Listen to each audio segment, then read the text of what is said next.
Allô les amis, bonjour, j'espère que vous allez super bien. Bienvenue encore sur la chaîne Elder au Japon. Nous ici ça va, mais aujourd'hui un peu fatigué. Je vous explique une de nos mésaventures, on va dire, avec Air France. Si vous êtes sur Facebook avec moi, sur YouTube, vous savez que je fais en mission en France. Et on a réservé les billets d'avion et tout. Et on était sur le point de partir, on a fait les check-in, on a passé l'immigration, en tout cas on a tout fait. Et au moment de décoller, on nous dit qu'il y a 2 heures déjà de retard avant de monter dans l'avion.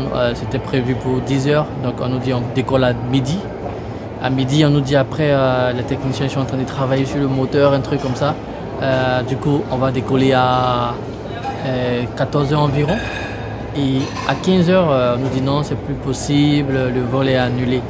Du coup, de 10 heures à 15 heures, on n'a pas pu voyager. Le 7 janvier, on est resté à Osaka.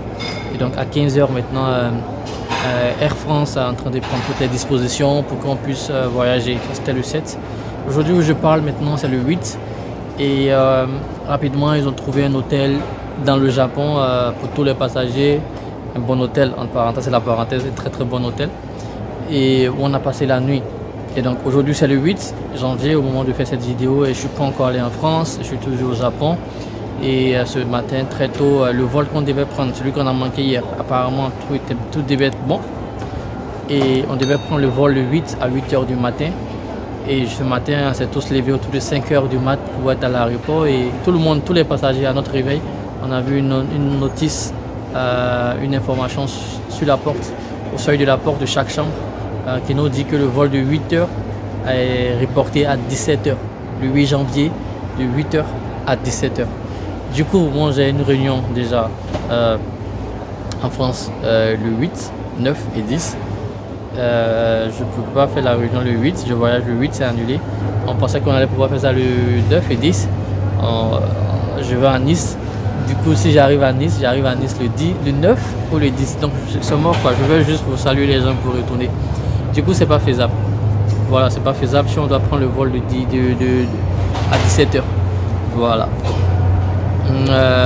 On est arrivé à l'aéroport, donc on a fait fi de ne pas voir le message. On est arrivé à l'aéroport, chacun est arrivé à l'aéroport comme il peut pour essayer de trouver une solution. Et on a trouvé une solution, une option B, une solution bêta, une deuxième option que Air France nous propose.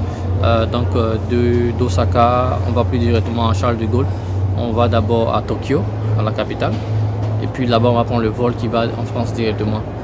Donc il y a une solution B qui a été trouvée pour qu'on puisse arriver en France le 8 janvier. Bref, la moralité dans cette histoire. Pourquoi je vous explique cette histoire? C'est pour vous dire que même chez les grands, parfois, il y a des problèmes qui peuvent arriver. Il y a des problèmes qui peuvent survenir à tout moment. Air France est une très grande compagnie et c'est arrivé. Et quand ça arrive, c'est une situation de crise. Il faut penser très rapidement à régler ce problème. Il y a 2 problèmes.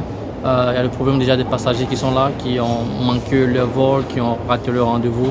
Donc on s'excuse, on essaie de leur trouver des conditions pour améliorer tout le séjour pendant qu'on règle le problème le plus important.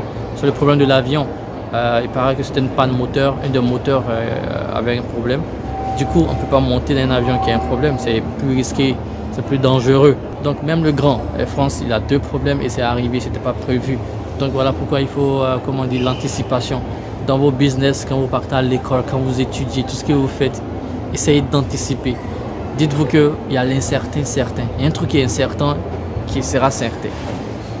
Il y a un truc incertain mais qui est certain, qui va arriver. Il y a toujours un truc. Les plans sont jamais nickel à 100%. Là, il est très tôt le matin, il est 8 h, 7 h du matin ici au Japon. 7 h, 8 h, je pense. Attends, je vais vérifier ma montre pour pas dire de conneries. Voilà. Ok, donc les 9 h, 8 h 50 au Japon actuellement. Et vous voyez derrière moi à l'aéroport, c'est vide, les gens sont pas encore arrivés. Voilà, c'est plutôt vide derrière. Et là, c'est la piste derrière, les avions qui sont là, je sais pas si vous pouvez voir. Voilà, il y a un avion qui s'apprête à décoller bientôt. Bref, donc comme je disais, il faut toujours avoir l'option A, l'option B, il faut toujours trouver quelque chose. Si vous êtes étudiant, que vous êtes en dernière année, vous savez que l'année qui suit, c'est l'année de chercher le boulot. N'attendez pas de finir votre diplôme pour commencer à chercher le boulot. Pendant que vous êtes en dernière année, commencez à postuler, avec réserve d'obtention du diplôme. Pendant que vous êtes en dernière année, commencez à vous faire remarquer, sortez, faites des posts publiés, soyez actifs sur LinkedIn, soyez actifs sur les réseaux professionnels, soyez actifs, commencez à vous faire de la place. Parce que ça va vous prendre au moins 1 an pour que les gens commencent à vous accepter, pour que les gens commencent à s'intéresser à vous, pour que les gens vous découvrent. Donc si vous attendez d'avoir votre diplôme, qui est l'option 1, et que vous n'avez pas prévu l'option 2, l'option alpha, ça va vous retarder un peu encore. Si vous êtes en train de chercher, je sais pas moi, une bourse d'études, ne postulez pas pour une seule bourse d'études. Ok, ne cherchez pas une seule bourse d'études, postulez pour plusieurs autres bourses d'études. N'attendez pas d'avoir obtenu forcément vos diplômes pour vous informer sur la bourse d'études. C'est l'option B, préparez l'option B. Donc aujourd'hui, au-delà, on va dire, moi je ne suis pas vraiment fâché. Je veux dire que tout le monde comprend la situation. Tu ne peux pas monter dans un avion qui a des problèmes techniques. C'est très risqué. Mais l'option B qui a été mise en place, moi ça m'a séduit. Très tôt, il y a eu un problème et le processus est clair. Voilà, les processus sont déjà définis. L'option B, l'option C, dans les grandes compagnies d'aviation, c'est déjà clair. Voilà, on s'occupe des clients et on répare la panne. Moi, je ne maîtrise pas le côté technique, quelles sont les différentes étapes pour réparer cette panne-là. Mais le vol a été reporté plusieurs fois. Ça veut dire que c'était un problème technique assez grand, je pense. On ne prend pas de risques, voilà. Donc, il faut diminuer les risques, surtout au niveau des avions, risque 0. Donc, c'était tout pour moi aujourd'hui. Juste partager cette expérience-là de report de vol, de retard avec l'avion. C'était un peu, il y en avait beaucoup. J'ai dit d'abord le premier juste censé être à 10h, après on nous dit 12h, après on nous dit 14h, 15h et 16h environ on annule le vol. Pour qu'on revienne le lendemain pour le prendre à 8h du matin. À 8h on s'est réveillé, on dit non, le même vol sera là mais à 17h. C'est mort. Le petit conseil, il faut toujours chercher à tirer une moralité, une leçon des situations qui nous arrivent dans la vie. Ok, voilà, c'est arrivé aujourd'hui et moi je suis le premier à avoir appris qu'il faut toujours avoir une option B. Il faut chercher à avoir une option B quelque part dans le tiroir. Mais vous êtes informé sur l'option B, le processus que ça prend, comment il faut le faire et tout. Donc on se voit en France. Quand j'arrive en France, je vous fais une vidéo pour vous dire que je suis bien arrivé et tout. Pour l'instant, je suis toujours encore au Japon et je décolle tout à l'heure. Allô les gars, bon là on est arrivé à Roissy, on est en France, on est à l'aéroport en France. On attend le prochain vol qui va nous amener à Nice. Voilà, donc la première semaine c'est à Nice et puis après Bordeaux et puis maintenant après je reviens à Paris pour décoller. Voilà, ça a été un long vol, un long voyage depuis le Japon. On a fait 12 heures en route et je comprends un peu ceux qui disent que c'est trop loin parfois d'aller jusqu'au Japon et tout. Ouais, je voyage très souvent mais aujourd'hui je sais pas, mais j'ai trouvé ça long, peut-être à cause des retards qu'on a eu au Japon. J'ai trouvé ça un tout petit peu long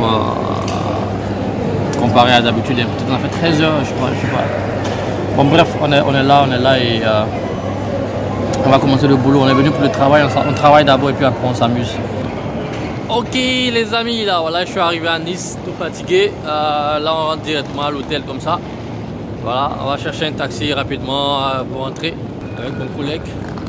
Voilà, donc j'essaie de monter cette vidéo là juste pour vous dire que je suis arrivé à Nice. On est là pour le boulot et on va profiter de ça pour faire kiffer aussi ce qu'on voit. Donc voilà, c'est tout pour moi, c'est tout pour vous aussi. On se dit à plus tard. Ciao, ciao, bye.